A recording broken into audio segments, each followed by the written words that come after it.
cinéma, je suis allé voir le film Vaincre ou mourir. Je vous encourage vivement à aller voir ce film. Avec celui-ci, vous allez voir une page de l'histoire de France, une page qui est bien souvent occultée. Je fais partie d'une génération où l'histoire de France était encore enseignée relativement convenablement. Cela s'est dégradé par la suite. Et pourtant même, à l'époque, nous n'avons pas abordé cette histoire des Vendéens.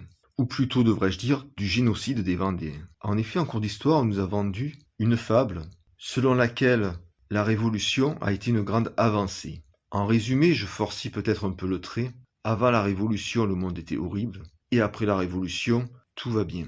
Or, cela est faux. Selon cette fable, tout va bien, après la Révolution, car elle va mettre à bas la royauté et elle va instaurer la République. La République serait donc une chose merveilleuse. Or, tout cela est faux. La République s'est construite sur un bain de sang, sur un carnage, et notamment sur le génocide des Vendéens. C'est donc une page de l'histoire de France oubliée, voire occultée volontairement, que vous allez découvrir avec ce film.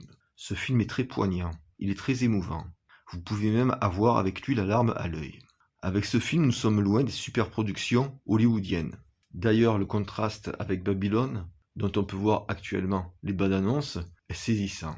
Ici, il n'y a pas de clinquant, il n'y a pas d'artifice, mais par contre, il y a une vraie histoire. Plutôt que de mettre de l'argent pour aller voir Babylone, je vous encourage à aller voir Vaincre ou mourir. Ce film va vous permettre de découvrir Charette, qui est un vrai héros. Mais nous avons en France d'autres héros, et j'espère que le Puy du Fou pourra faire d'autres films sur ces autres héros. J'ai remarqué qu'il y a peu de cinémas qui ont programmé la diffusion de ce film. Je trouve cela regrettable. Dans la ville où j'habite, il y a un gros complexe cinématographique, et celui-ci a réservé très peu d'horaires pour ce film. Ces horaires ne me convenant pas, je suis allé voir ce film dans une toute petite ville qui est un vieux cinéma. Et je pense que je ferai de nouveau ce choix pour d'autres films en fonction de ses programmations. Comme je vous l'ai dit, c'est un vieux cinéma.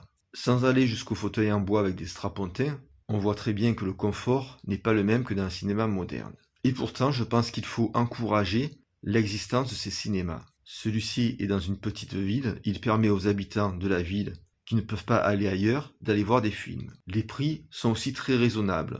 C'est à peu près la moitié que dans un cinéma habituel. Je pense donc qu'il faut encourager l'existence de ces cinémas et c'est pour cela que j'irai de nouveau. J'ai trouvé que le public était relativement âgé. Il y avait peu de jeunes, ou alors ils étaient accompagnés par leurs parents.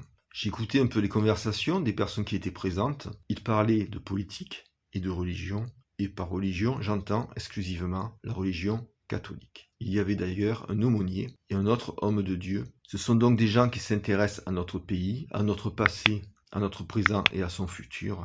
Ils s'intéressent également à son histoire et je vous encourage de nouveau à aller voir ce film.